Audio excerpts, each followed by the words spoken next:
Hey guys, Coach D back here again. Today, still windy. That's every day here. Hopefully the audio is working good. We'll see. But today we're going to talk about aiming, okay? Instinct shooting. We're going to talk about instinct shooting versus gap shooting.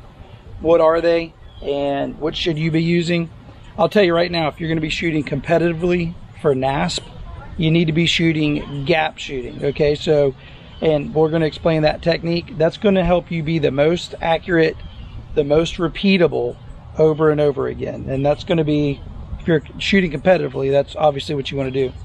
First, instinct shooting is as good for fun. If you're just wanting to shoot for fun in the yard, or if you're just wanting to, or for hunting. Hunting is a big one for that. Gap shooting is not the most accurate all the time, unless you're Lars Anderson. If you haven't seen his videos, go check out Lars Anderson. Okay, so I'm gonna go ahead and shoot a couple of instinct arrows, okay? I'm gonna shoot instinctive. So I'm still gonna anchor properly. I'm still gonna have a good follow through. I'm still gonna have a good anchor and a good release, hopefully, right?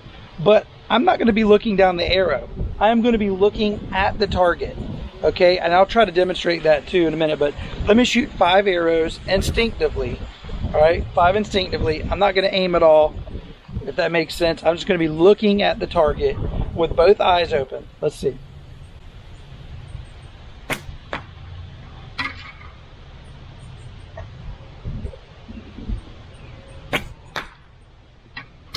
Down a little left, right?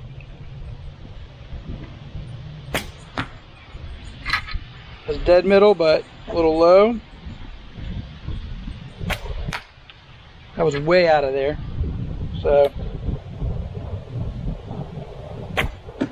there you go. I heard that one, so that's got to be gold because it don't make as much noise.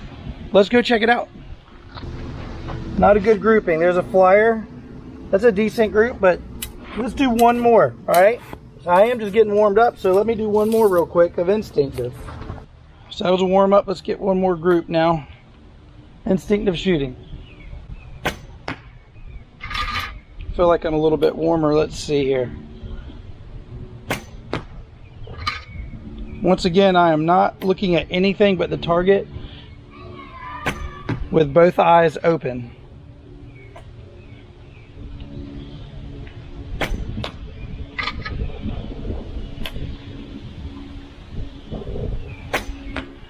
That's a pretty dang good group for instinct shooting. So how about what distance am I shooting at? I am shooting probably between 12 and 15 meters is where I'm shooting at currently. So NASP, just so you know, the NASP competition distance is 10 meters and 15 meters. So right around 10 yards and 15 yards is the shooting. I may be 15. I'll tell you right here in a minute, because now I'm going to talk about gap shooting. When I'm shooting gap shooting, I am using the tip of my arrow as my aiming point, okay? See the tip? It'd be like looking, let me see if I can get out of it, look. It'd be like using the tip of the arrow, I don't know if I can get it straight, to aim down, okay? Like a sight. So when I load this thing up, instead of doing like I did before, just both eyes open, getting a good anchor and follow through, now I'm actually going to look down this like a sight on a gun, okay? And I'm going to use this. Now, we can go into anchoring too. I anchor here on my mouth, but when we're doing gap shooting, you can do it, basically you're measuring a gap. Let me start from there. A gap from this arrow. Just so happens at 15 meters, my bow should be dead on. So let's go ahead and do a couple practice from here and let's see.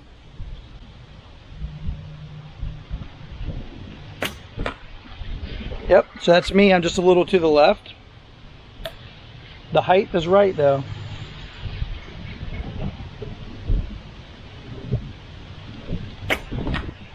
Still a little left. That's on me. Okay, so I'm using the gap method, which just so happens to be my arrow point dead on the middle of that target. All right.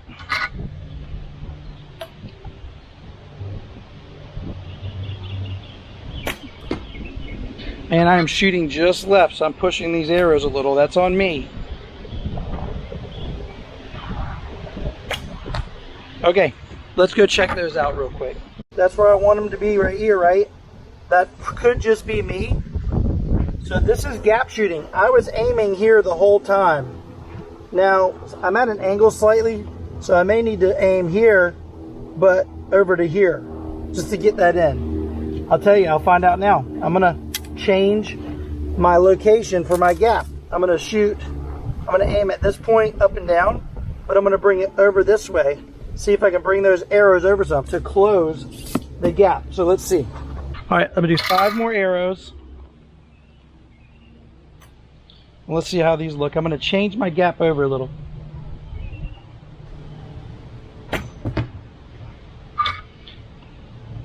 So I just walked it over just a little bit. That was on me. I pushed that arrow out. That's on me. That's the archer. So let me relax.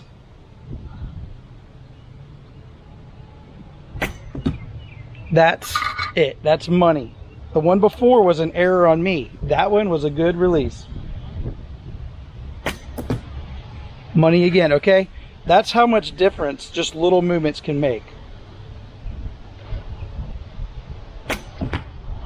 And I kind of winged that one out there too. So now we're gonna shoot at 10 meters or 10 yards and see what the gap difference is gonna be. So hey, look, I'm gonna aim dead on like I just was from further back. Let's see what happens.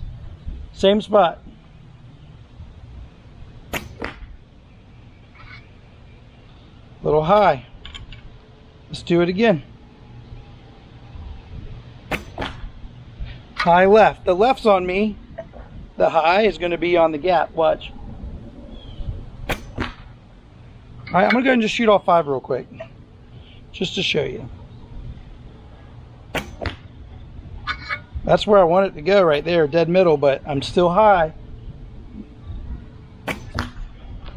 All right, let's go look. Let's go talk. Okay, look. When I was just down there at the 15 earlier, I aimed here and was hitting here. But now I'm at the 10 meter. I'm closer and I'm aiming here. And look it up. Look, these are 2 that I had off center, my fault. Look at this group. So I know that I have to shoot a gap to get here. So this is where gap comes in. Now to hit this spot, which is all of our goal, I'm going to have to move down to about here or here. That's going to be my new aim point to hit here, right? Let's see it in action.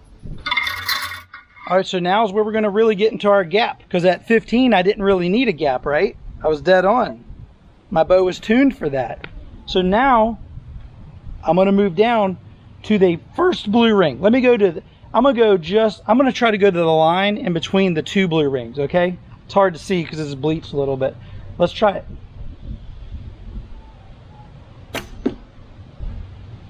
How you like that?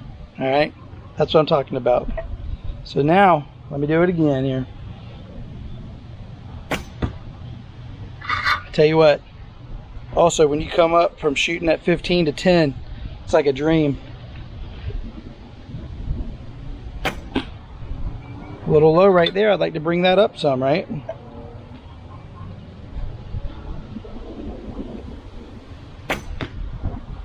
A little low again. Let me bring it up a little bit more. Bring my gap up just a little bit more. Gold. I'll take that all day long. I started out, that's where I want to hit. I started out aiming kind of here-ish. Let me see if you can get that in between the blue rings. Then I kind of brought it up a little bit to bring me back home. So, hey, that's good. That's a 10, 10. It's hard to tell on this target. I guess that's a 9 still. And then 2 8s over there. So let me do an instinctive shoot from 10, just to show you that as well. I did instinct from 15. Let's do instinct from 10. All right, now I'm at 10. I'm going to do instinct from here real quick. Let's see. This will be new because I haven't done this in a while, instinct from 10, but it's going to... Just going to drill them down. I don't have to shoot fast. I don't know why I did that. Speed's not part of this. See? I need to slow it down. You can still have good technique and not use your gap method, but instinct. All right. I don't know why I felt like I needed to go fast. A little high. That's to be expected this close, ain't it? Boom. Hey, if I'm shooting high when I shoot gap, and I'm shooting high when I shoot instinctive from 10 on both of those, that's because the arrow is still rising, right? That's why if I back up a little bit, it's dead on. Because at 10, the arrow is still rising, and at 15, it's already risen and kind of leveling back out. So that's the difference. Now, hopefully this made sense to you. Let's talk theory. So we're talking about instinct versus gap shooting. What's the best way to do it? Well, it just depends on what your goal is. If you want to be very, very accurate in like a competition setting, then gap shooting is going to be, I found, for me at least, the best way to actually stay consistently tight. Sometimes I shoot really, really good instinctive, and if I was hunting with like traditional equipment, obviously I would be doing that. I wouldn't shoot gap, I would shoot instinctive.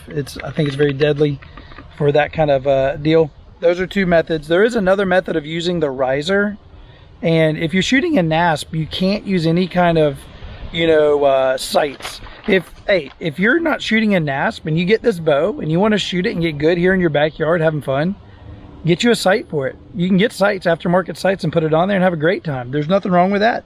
It's really all about having fun. And then if you want to go on the competition mode on NASP side, then you're going to need to put in that work. Okay, so let me go over this.